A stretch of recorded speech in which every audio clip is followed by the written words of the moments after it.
Right, let's jump straight into this explainer for Module 6, the Applied Capstone.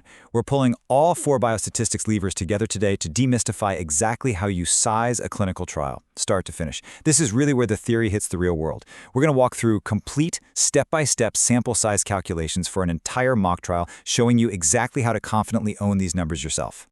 Here's how we're breaking it down today. First, the universal workflow. Second, sizing continuous means. Third, sizing binary proportions. Fourth, sizing survival events. And wrapping up with defending your sample size. Let's get right into it. Section 1.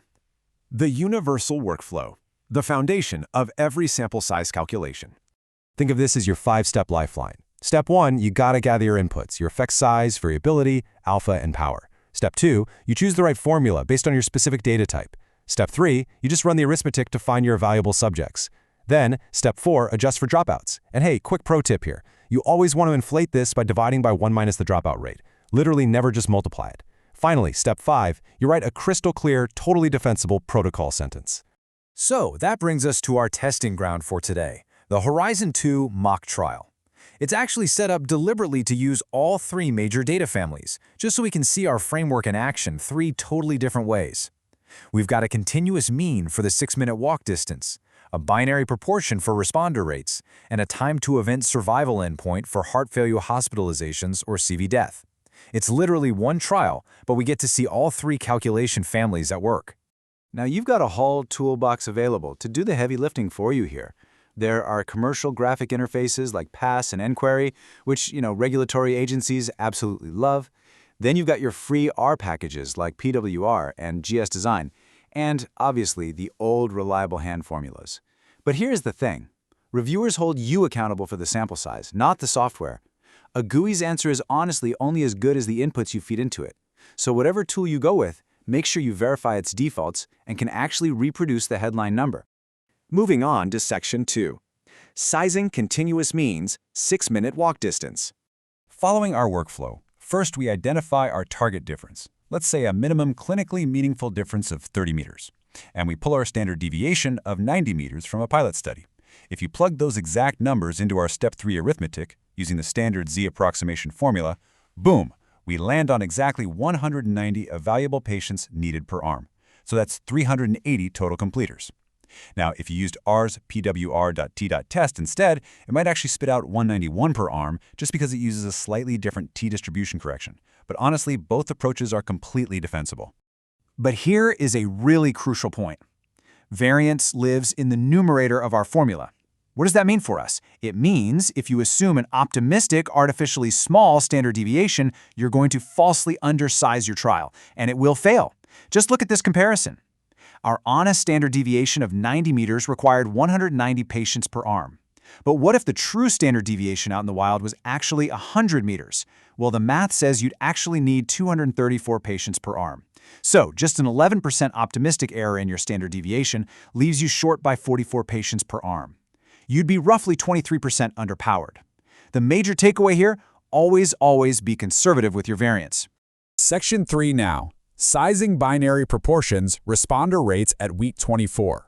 So for this one, we're looking for a 15 percentage point bump in responder rates at week 24, basically moving from 30% on placebo to 45% on the active drug. Now, since this is a secondary endpoint, we're going to size it at 80% power, just to be a bit cost-conscious. If we use the standard normal approximation formula, or R's power.prop test, we find out we need 163 evaluable patients per arm to detect that difference. It's that absolute risk difference of 0.15 that's really driving the calculation here. And to hit that target, assuming a 15% dropout rate, we take our 326 total evaluable patients, divide by 0.85, and figure out we need to actually enroll 384 patients total. But you really have to watch out for the arc sign trap. Seriously, this is a big one. If you just blindly use R's pwr.2p.test without checking what's under the hood, it silently transforms the math using Cohen's H, which is an arc sign scale, and it spits out a dangerously low 81 patients per arm. I mean, it literally just cuts your required sample size in half. And this is exactly why you can never use the arcsign method for protocol proportions. Think about it. If you trusted that software package and only enrolled 82 patients per arm, your actual raw scale power to detect the risk difference drops to roughly 0.52. You're basically running a coin flip at that point, not a properly powered trial. That's exactly why you have to own the number yourself. Don't let a default software setting completely sabotage your multi-million-dollar study. The standard 163 per arm is your honest defensible number here. All right, Section 4, Sizing Survival Events, the primary composite endpoint. For our primary composite, we're looking at the time until a heart failure hospitalization or cardiovascular death. We want to detect a target hazard ratio of 0.75, so a 25% relative risk reduction at 90% power. But this setup forces us to ask a fundamentally different question. What actually powers a survival study? Because in our previous examples, it was the sheer number of people that drove the power. But with a Cox or log-rank design, a simple head count just isn't going to cut it. The absolute crucial takeaway here is that events power the study.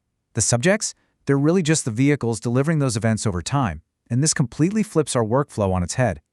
We have to size the number of actual events first, and only after we do that can we figure out how many patients we need to recruit to witness that many events. So to find our required events, we're going to use the Schoenfeld formula. We plug in our target hazard ratio of 0.75, aim for 90% power at a two-sided 0.05 alpha, and our step 3 arithmetic gives us exactly 508 events. Not patients, events. We literally need 508 hospitalizations or deaths across both arms combined just to trigger the statistical analysis. If you're doing this in R, by the way, a package like GS Design will spit out this exact same figure. Okay, so how do we translate those 508 abstract events back into reality? Well, we estimate that over our follow-up period, there's about a 30% chance any given subject will actually experience an event. So we just divide our 508 events by 0.30, and it turns out we need 1,694 actual human subjects. Then we adjust for, let's say, a 10% loss to follow-up by dividing by 0.90. And that lands us at a final enrollment target of 1,883 subjects. Now remember, accrual speed and follow-up length are massive levers here. If you follow patients for a longer amount of time, their event probability goes up, which actually means you can recruit fewer subjects overall to hit that magic 508 target. And finally, Section 5, Defending Your Sample Size, the final protocol checklist.